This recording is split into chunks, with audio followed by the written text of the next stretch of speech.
She looked me straight in the eye and said, "You're just the maid here." She had no idea she was standing in my house, the one she had been living in, rent-free, for months. You won't believe how this story ends, but before we get there, let me take you back to the beginning. If this story makes you feel something, show your support by liking, sharing, and subscribing so we can keep telling stories like this. My name is Emily Carter. I'm not someone who likes drama or shouting matches. I've always believed in kindness, even when others don't deserve it. I married Ryan Carter 5 years ago. He was sweet at first, supportive, until his mother entered the picture. The house we live in, it was a gift, but not from his father like Ryan told everyone. It came from my late grandmother. She left it to me in her will. When Ryan lost his job, and we were struggling, I offered to use my inheritance. He felt ashamed and begged me to let him tell people it was a gift from his dad instead. I agreed. I thought we were a team.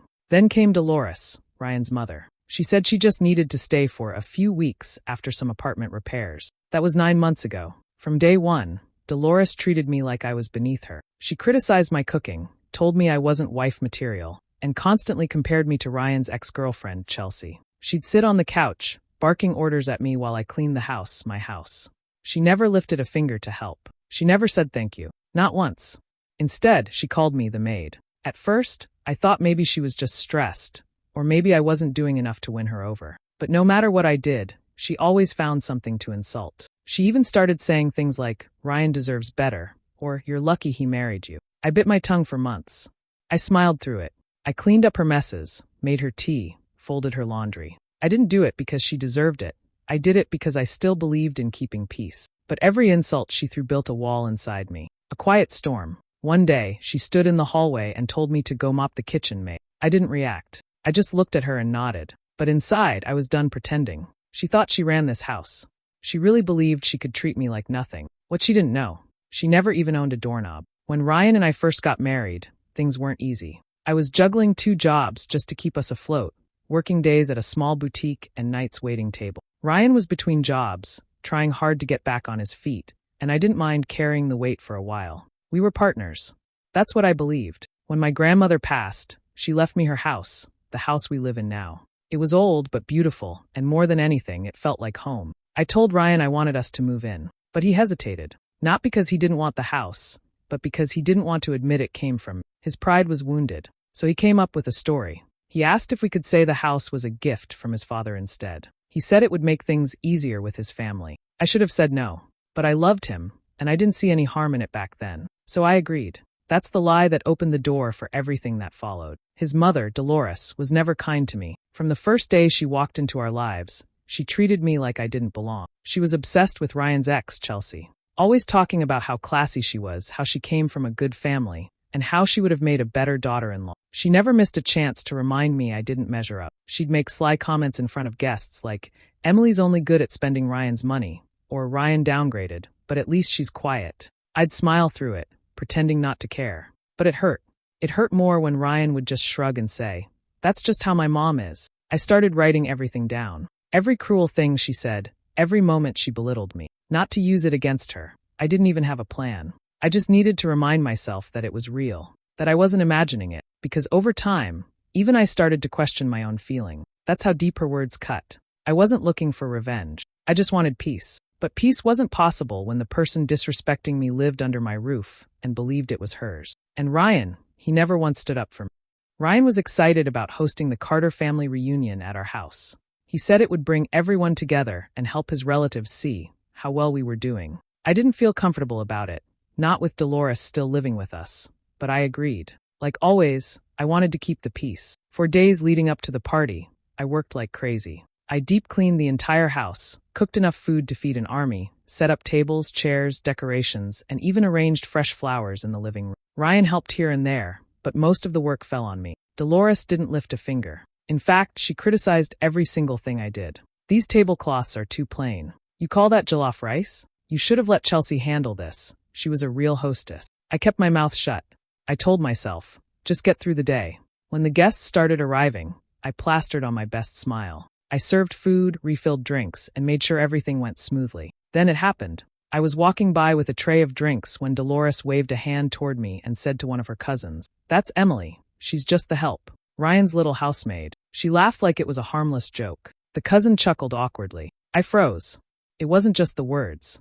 It was the look in her eyes, like she truly believed I didn't belong there. Like I wasn't family. Like I wasn't the woman who paid for the roof over her head. I didn't make a scene. I quietly placed the tray down and walked out to the backyard. I stood there for a while, staring up at the sky, swallowing the humiliation. But something shifted in me in that moment. A quiet voice whispered, "She thinks she owns this place. Maybe it's time she finds out the truth." After the party, when the guests were gone and the house was quiet again, Dolores poured herself a glass of wine and laughed as she recounted the maid joke. "You really are sensitive, Emily. It was just a joke." I didn't argue. I didn't yell. I simply looked at her and said, "Okay, if that's how you see me, then so be it." She smirked, thinking she'd won again. But she didn't know I'd already started planning. I was done letting her trample over me in my own house. Done hiding the truth. She saw me as the maid, but soon she'd realize I was the owner, and her time was almost up.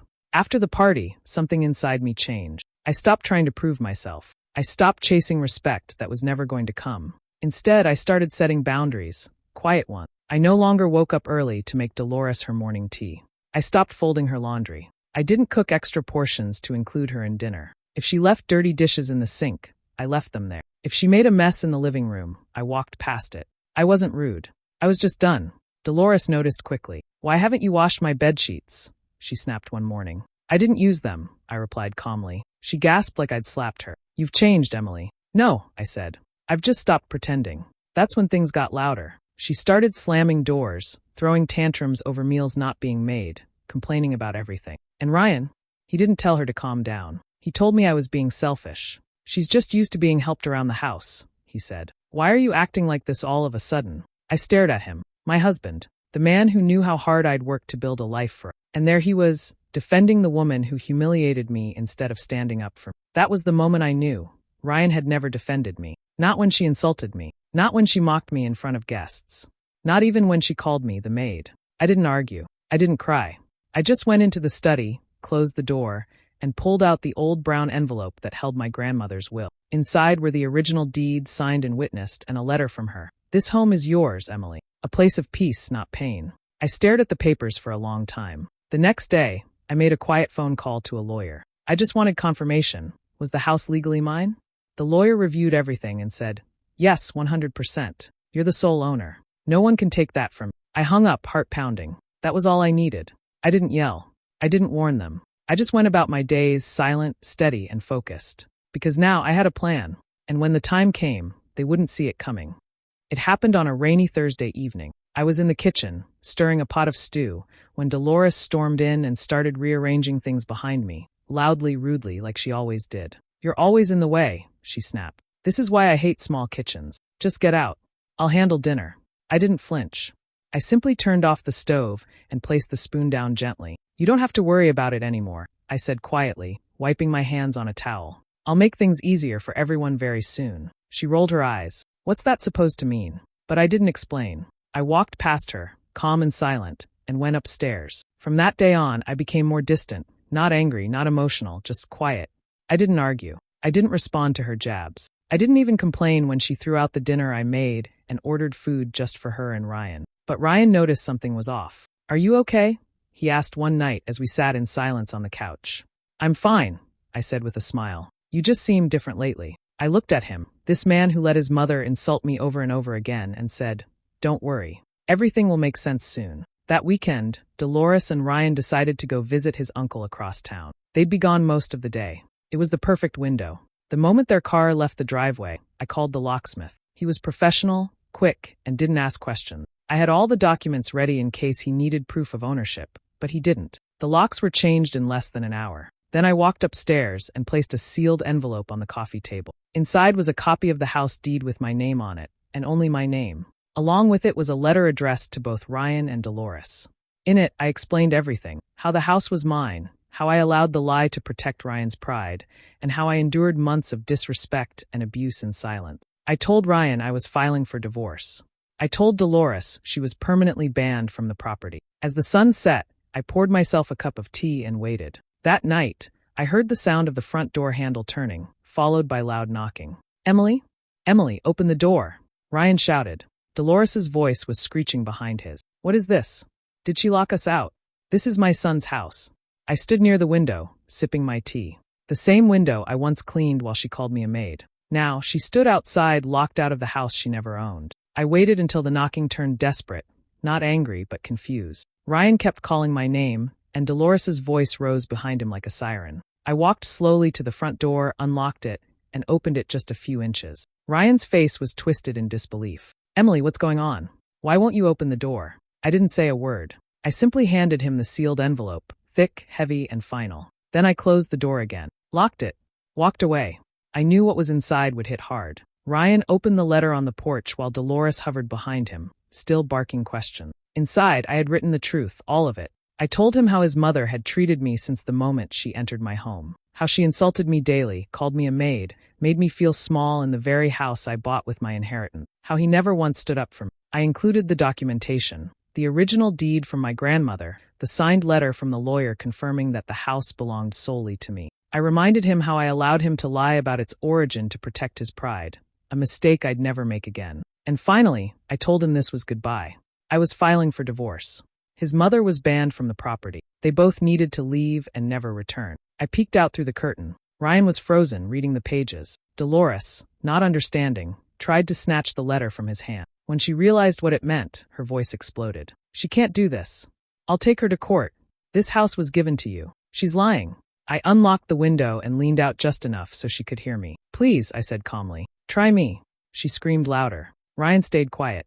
I could tell he was piecing it all together, realizing he had let everything slip through his fingers. By then, neighbors had come outside. They stood on their porches or peeked through their blinds, watching the scene unfold. Dolores didn't care. She shouted louder, threatening, pointing, pacing the front lawn like it was hers. But me? I stood there, still and calm, just watching them from behind the glass. I didn't flinch. After everything she'd said, all the names she'd called me, now she was just noise outside a door that no longer opened. The next morning, Ryan showed up alone. No Dolores. Just him standing at the gate with tired eyes and guilt written all over his face. I didn't open the door this time. I spoke through the security intercom. "Emily, please," he said. "Can we talk? Just for a minute." "There's nothing left to say," I replied, my voice calm. "It wasn't me, it was her. My mom pushed everything. She made you miserable. I didn't know how bad it got." "You knew," I said. "You just chose to ignore it." He went quiet. "I made a mistake," he continued, "but we can fix this. I'll make her leave. I'll cut her off, please don't throw away our marriage." I wanted to feel something, but I didn't. I had cried my tears long ago. I told him plainly, "I'm not divorcing you because of your mother, Ryan. I'm divorcing you because you never stood by me." That was the last time I spoke to him face to face. I moved forward with the divorce that same week. My lawyer was firm and efficient. We filed the papers, and I also requested a restraining order against Dolores to ensure she never set foot near me or my home again. My lawyer didn't even flinch. He said I had every right, considering the abuse and harassment. Dolores didn't take it quietly. She started calling family members, spreading lies, saying I'd tricked Ryan into marrying me, that I'd faked documents, that I was a manipulative gold digger who'd ruined her son's life. But then something happened that even I didn't expect. Ryan's younger sister, Amanda, called me. I braced myself for another accusation, but what I heard instead was silence, followed by tears. "I believe you," Amanda said. "I saw how she treated you. I just didn't think you'd ever fight back." I told Amanda everything, the inheritance, the lies, the abuse, the months of silence. I even sent her a copy of the letter I gave Ryan. She read it all, and when she called back, she said one sentence I'll never forget. She deserved worse. Amanda cut ties with Dolores that day. She told her she was tired of the manipulation, tired of pretending things were fine. Turns out, she'd been carrying her own wounds from their mother for years. My story gave her the courage to walk away too. As for me, I finally felt free. Not just because the locks had changed or the papers were filed, but because I'd reclaimed myself, my voice, my space, my peace. No more hiding, no more shrinking. The house was mine, and now so was my life. After the divorce was finalized and the restraining order was in place, the house felt different. Quieter, lighter. Still, every corner held memories, not of love, but of tension, control, and silence. So I decided to start over, not by leaving, but by transforming the place that was always meant to be mine. The first thing I did was paint the kitchen. I chose soft blues and warm creams, colors that made me feel at peace. I replaced the dark, heavy curtains with light ones that let the sun pour in. I donated the furniture Dolores insisted on keeping, along with anything that reminded me of those suffocating months. Room by room, I worked. Some days I cried while scraping old wallpaper. Other days I blasted music and danced while repainting walls. It wasn't just a renovation. It was healing. Every brushstroke felt like I was reclaiming myself. During one of these long afternoons, I got a message from Lena, my college roommate and old friend I hadn't spoken to in years. She had heard through mutual friends that I was starting over and reached out to check in. We met for coffee the next day, and it was like no time had passed. Lena listened without judgment as I shared my story. She didn't try to fix anything. She just sat there, holding space for me. I didn't realize how much I'd needed that. "You always had an eye for beauty," she said. "Why don't you turn this into something more?" Her words stuck with me. Dolores had once mocked me for rearranging furniture or fussing over details, called it a waste of time. But Lena saw it differently. So I took a chance. I built a small website, posted before and after photos of my home makeover, offered design tips. Soon enough, I got my first client, a neighbor who'd seen the changes and wanted help with her guest room. Then another, and another. What started as therapy turned into a business, a way to make a living doing something that felt natural, that felt like me. The house was no longer a battlefield. It was my studio, my sanctuary. And though I moved forward, I didn't forget what happened. I kept one page from the letter I gave Ryan, the part where I said, "This house was never yours to give. It was always mine to protect." Now I finally was. Months passed. Life grew calm, steady, and quiet in the best way. My business was growing. My mornings started with sunlight and coffee, not slammed doors and criticism. My house, my sanctuary, finally felt like home. Not just because I lived there alone, but because I filled every inch of it with peace, intention, and love. Then one afternoon, a letter arrived in the mailbox. There was no return address, but the handwriting was unmistakable, Dolores. I stood in my hallway for a moment, debating whether to open it. Curiosity won. Inside was a 2-page letter. She started by saying she was sorry if she ever made me feel uncomfortable, then followed it with things like, "You're clearly stronger than I thought. And I guess even maids can surprise you sometime." She called it an apology, but it wasn't one. Every sentence was coated in passive-aggressive sugar. Every compliment came with a sting. "I always thought you were too quiet. Turns out, you were just waiting to strike. I suppose the house suits your taste now, though it's a bit plain." I folded the letter in half and placed it in a drawer. Not out of sentiment, but as a reminder of who she really was and why I made the choices I did. I didn't respond. Later that week, I heard from Amanda again. She'd become a close friend since the divorce, a sister, really. We met up for lunch at a small cafe just outside town. "Did you hear?" she asked, stirring her tea. "Ryan moved back in with Mom. They're both struggling. Neither of them is working." I raised an eyebrow. "Really?" "Yep. He keeps blaming everyone but himself. And she's still complaining about how you tricked her." I didn't know whether to feel sorry or relieved. Maybe both. Amanda leaned forward, smirking. "You were never the maid, Emily. You just had 2 freeloaders in your house." We burst out laughing. It was the kind of laugh that comes from deep in the chest, cleansing, freeing. For the first time in years, I felt no anger, no sadness, just clarity. They had tried to make me feel small in my own home, but I had turned that home into something beautiful, something that reflected who I was. Not a servant, not a doormat, a woman who stood her ground, who reclaimed her name. And now, every time I walk through the halls of my home, the walls I painted, the floors I polished, the space I filled with love, I remember that I won. Quietly, powerfully. The house is mine. And finally, so is the peace. The sun was warm against Emily's skin as she sat in her garden, a steaming cup of tea in her hand and the soft rustle of wind whispering through the leaves. It had become her morning ritual, this quiet moment alone, surrounded by the beauty she had cultivated with her own hand. The once neglected garden was now bursting with life. Roses, lavender, jasmine. Everything bloomed, just like she had. She leaned back, watching a butterfly land softly on a petal, and let her thoughts wander. So much had changed. Once upon a time, she tiptoed through her own house, shrinking herself to avoid conflict. Dolores's words had pierced her daily, cruel comments disguised as concern, criticism masked as advice. And Ryan, he stood by, complicit in his silence, as his mother treated Emily like an intruder in her own home. She never shouted. She never fought dirty. And maybe to them, that meant she was weak. But what they didn't realize was that silence has strength. It listens. It learns. And when the time is right, it speaks with action. Emily never wanted revenge. That was never her goal. All she wanted was respect, peace, and the truth to be seen. Not for the world, just for herself. And now she had it. "I wasn't trying to win," she whispered aloud to no one. "I was just trying to live." A breeze danced by, carrying the scent of mint and freshly cut grass. She smiled softly. People like Dolores believed that silence meant surrender, that calm meant compliance.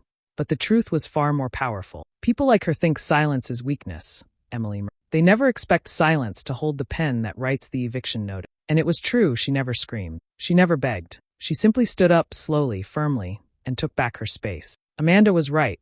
She had been hosting 2 freeloaders. But not anymore. Now her house was filled with light and laughter, not arguments and tension. Her work as an interior designer brought her joy. Her friendships, once neglected, now thrived. And most importantly, she knew who she was. The kind of woman who didn't need to prove herself to anyone. She sipped her tea again and exhaled deeply, her heart at peace. Turns out, she said with a quiet smile, I wasn't just the maid. I was the owner. And now I'm free. What do you think? Was Emily right to cut off Ryan and Dolores for good?